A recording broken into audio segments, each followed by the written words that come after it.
Salut à tous, c'est Otakult, on se retrouve... Attends, quoi? Quel retard? Quel retard? J'ai juste un décalage horaire, rien de plus. Bon, un putain de décalage horaire, je te l'accorde, d'une demi-année, mais tranquille, on s'inspire des plus grands. Plus sérieusement, on se retrouve enfin pour le retour de la série Ota Perso, avec un deuxième épisode centré sur le personnage de Griffith. Ce dernier est issu de l'incontournable scénario de Dark Fantasy Berserk de Kentaro Miura, et sérieux, je crois que l'on ne m'a jamais autant spam pour savoir quand une vidéo allait sortir, mais c'est bon les gars, elle est bel et bien là, et quoi de mieux que de vous la sortir pour fêter les 2 ans de la chaîne. J'en profite donc pour vous remercier encore une fois pour ces 2 belles années, en espérant que le meilleur est à venir pour nous, mais sans plus attendre, générique.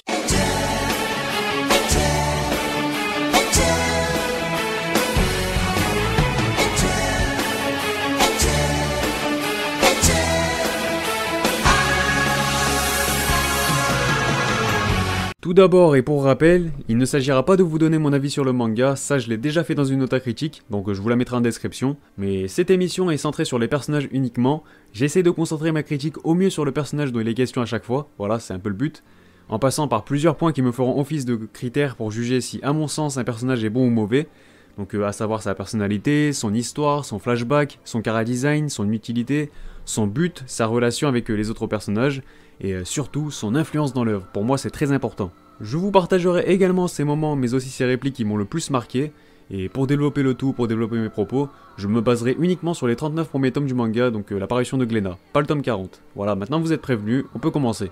Bref, sans plus attendre, projecteur sur l'un des plus grands personnages issus de la culture manga. Commençons donc par revenir sur les bases, qui est Griffith? Tu es qui? Griffith est le chef d'une bande de mercenaires nommée la Brigade du Faucon, avec laquelle il gagnera de nombreuses batailles avant sa rencontre avec Guts, le personnage principal de l'histoire. Dès ses premières apparitions, le personnage en impose et fera preuve d'une classe majestueuse lorsqu'il viendra à bout de Guts après que celui-ci se soit défait de toute la troupe du Faucon. Ce duel dans lequel notre héros avait misé sa liberté se résultera sur une victoire totale du Faucon Blanc face au guerrier noir, qui l'obligera désormais à rejoindre ses rangs et en fera même son bras droit par la suite. A partir de là, la Brigade du Faucon prendra une toute autre ampleur et ne cessera d'enchaîner les victoires, les reconquêtes de plusieurs terres, jusqu'à se faire anoblir par le roi en personne. Avant d'aller plus loin, je me dois de vous faire une petite aparté sur sa relation qu'il entretient avec Guts et les autres membres de la bande. Non, Berserk ne commence pas au tome 13 avec la fameuse éclipse sur laquelle on reviendra tout à l'heure. Berserk se révèle être un manga d'exception dès les tout premiers tomes du manga. Si l'éclipse nous a tous autant marqués, c'est bien avant tout parce qu'elle a déchiré, piétiné, fracturé les liens entre tous les membres de la bande. Des liens que Kentaro Miura avait pris le temps de nous développer en continu avant cette tragédie, et bien avant. Tout cela par le biais de batailles épiques mettant en lumière Griffith qui nous était déjà présenté comme étant un personnage doté d'une ambition énorme, à tel point que ce dernier deviendra un modèle à suivre pour tout le monde, même pour Guts. Et c'est bien pour ça que ce dernier décidera de quitter la bande, il n'avait pas de but, pas de rêve, mais cela semblait peu lui importer, il ne pensait qu'à sa survie quoi, mais aux côtés de Griffith, Guts apprend vite qu'il faut un but dans la vie, peu importe qu'il soit démesuré ou non, il faut de l'ambition et des convictions pour l'atteindre. Guts décidera alors de partir seul de son côté afin de se remettre en question, afin d'avancer en tant qu'homme et ainsi trouver son but. Pour ce faire, il rachètera sa liberté en venant à bout de Griffith lors d'un nouveau duel, et là, c'est le drame.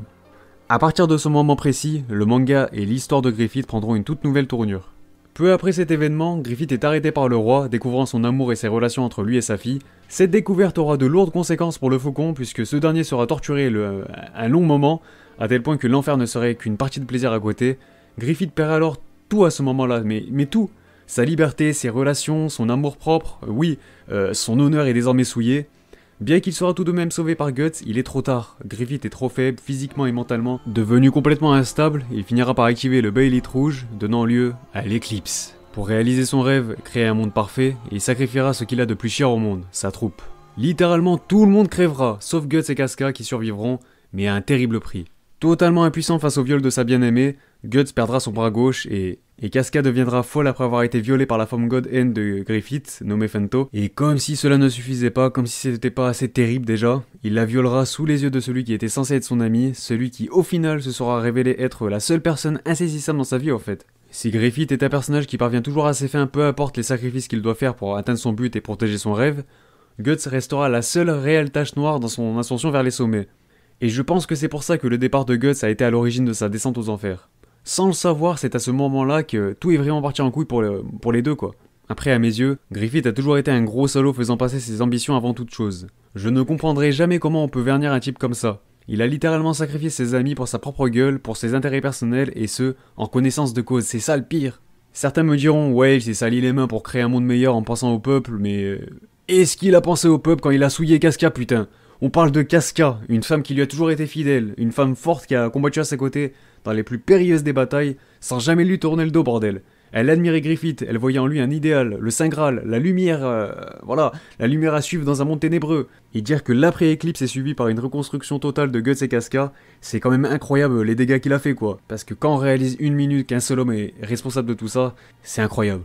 Bien sûr que Griffith n'a jamais été tout blanc, il a pas attendu l'éclipse pour faire son gros FDP dans le manga, non, il n'a jamais hésité à entrer dans la corruption pour avancer, en allant même jusqu'à coucher avec des nobles haut placés, des nobles dégueulasses, des gros porcs, quand même. Son ambition démesurée et les épreuves terribles qu'il a traversées ne justifient en aucun cas les crimes abominables qu'il a commis. Et voilà, le gars, il a toujours été dans les plus sales coups afin de profiter de l'influence des autres pour ainsi monter dans la hiérarchie. Voilà pourquoi je trouve qu'il s'agit d'un personnage exceptionnel. Voilà, je ne suis pas en train de lui cracher dessus, bien au contraire, ça prouve tout simplement qu'il tient son rôle dans le manga. Je pèse juste les pour et les contre, et justement dans ma vision du bon personnage, je place Griffith tout en haut de la pyramide. Donc revenons ensemble sur mes critères. Son utilité dans l'histoire, bah je pense qu'on est tous d'accord pour dire que Griffith est l'un des plus gros piliers de Berserk. Sans lui, tout l'univers qu'a construit Miura s'effondre, il est quasiment au centre de tout, à l'image de son personnage qui reflète la lumière, le modèle à suivre, l'élégance, la noblesse.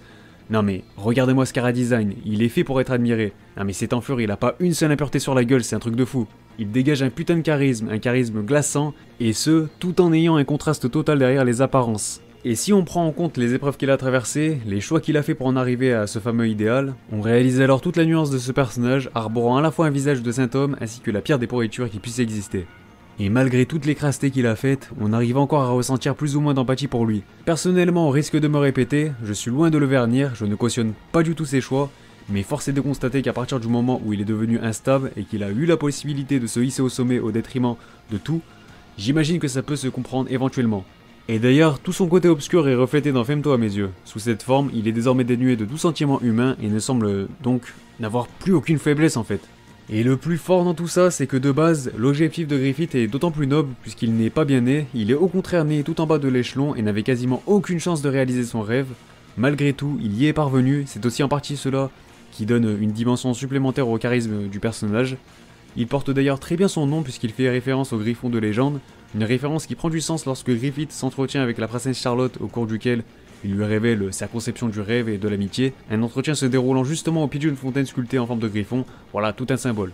Je rajouterai qu'au final, Fantasia est la solution à un problème qu'il a lui-même causé, car en sacrifiant ses amis de la plus atroce des façons, il faut pas oublier qu'il a aussi plongé le monde entier dans les ténèbres. Ce n'est pas parce qu'une infime partie du monde vit depuis dans la prospérité que cela sauve les apparences pour autant. Et je reste persuadé que la belle utopie des habitants va s'effondrer quand ils découvriront le monstre qui se cache derrière ce majestueux faucon, qui ne cesse d'assouvir sa puissance partout où il passe. Quelque chose me dit que ça coïncidera sûrement avec sa nouvelle rencontre avec Guts, voilà, ça me paraît le plus probable, qui est lui aussi un personnage très nuancé et pas forcément un héros irréprochable. Bref, depuis cette tragédie, Griffith a quand même réalisé des sacrés exploits, que ce soit en réunissant une armée d'apôtres, en libérant progressivement le Midland du joug de l'armée Kushan, allant même jusqu'à rencontrer le pape. Le pape il s'est littéralement prosterné devant Griffith, voilà, une soumission totale. Franchement, c'est pas la classe. Le gars il est littéralement devenu la prophétie en personne du Faucon de Lumière. Putain mais le mec il en jette, faut dire ce qui est. Il a également libéré la princesse Charlotte, désormais reine du Midland, qui déclara la troupe du Faucon armée régulière du Midland. Voilà, le mec il est au top de sa gloire, j'ai vraiment hâte qu'il descende de son piédestal, ça va être magnifique. Et le pire c'est qu'il a pas encore fini d'écrire sa légende, mais c'est quand il arrivera vraiment tout en haut que là il va se casser la gueule totalement. Après, est-ce que c'est Guts qui précipitera sa nouvelle chute? Ça reste à voir mais j'ai hâte de le découvrir.